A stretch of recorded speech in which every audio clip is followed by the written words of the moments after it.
Do you want a way to lower your overall risk and make more money?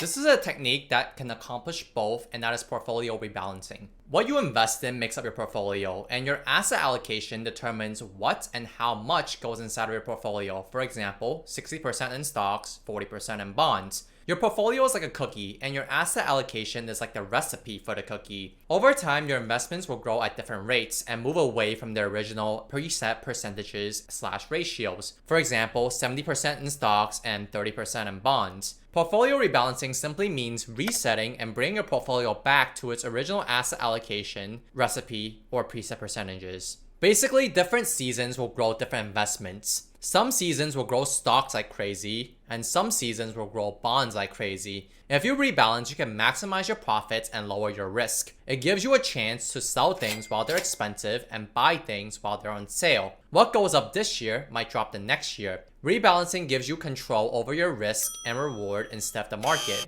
On the other hand, if you don't rebalance, you're letting the market determine how much risk you're taking. Your portfolio might become too risky or safe for you. Neither is good. If it's too safe, you might make less money than you want, but if it's too risky, you might not be able to recover your losses. There are two ways to rebalance your portfolio. The first way is selling investments that are doing well, the ones that are higher than your preset percentage, and buying the ones that aren't doing as well, the ones that are lower than your preset percentage. I'm not a huge fan of this method because every time you sell something and profit, you have to pay taxes. There might also be trading fees for the buying and selling. I prefer the second method. When you put more money into the investment accounts, you use it to buy the underperforming investments until you achieve your ratios again. If you put too much sugar in when you're making a cookie, what can you do? You can put more of the other ingredients in to balance it out and just make a bigger cookie. Since you aren't selling anything here, there are less taxes and fees involved. If you're enjoying this video and finding it helpful, make sure to hit that like and subscribe button down below. Rebalancing is a science and an art. When you rebalance and how many times you do it will depend on a few factors. Number 1, account type.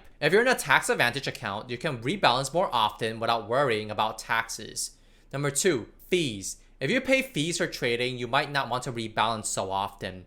3, age. The older you are, the more times you have to rebalance, because managing your risk is everything when you're low on time. 4, trigger used. What kind of trigger do you use to signal the rebalancing? There are two main types. Calendar-based, for example, monthly or yearly, and threshold-based. For example, when this investment changes more than 5% up or down. You're not supposed to go crazy and rebalance 365 times a year. In fact, people usually don't do it more than once a year. Now that you know why, how, and when to do it, the question is it worth the effort? T. Rowe Price conducted a study on the effects of the different types of rebalancing and no rebalancing, using the data from February 1st, 1998 to January 31st, 2023. The difference in annualized return between the best return and no rebalance is no more than 0.5%. Some experts will tell you that you don't have to do it, but not doing it is unwise. On the other hand, there are also those that do not support rebalancing. I personally do not have a system for rebalancing because I'm still quite young and I can take on more risk. I'm okay with the more risky portfolio. The costs involved in rebalancing are not worth it for me currently. For example, the time and money costs. Using our analogy from earlier, I'm okay with the sweeter cookie and eyeing out the recipe amounts if it means I don't have to go through the trouble of measuring things out. Are you? Rebalancing is definitely useful for certain groups of people who are more risk averse, scared, older, and or more involved with their investments. Regardless if you rebalance or not, you must have a portfolio that is right for you. If your portfolio is not right for you, nothing else matters. Instead of hearing from me about how to create a portfolio, why don't I introduce you to a man who is sometimes called the Warren Buffett of institutional investing. In 30 years, David Swensen turned $1 billion into more than $29 billion. This next video will break down his portfolio recommendation to the average investor like you and me.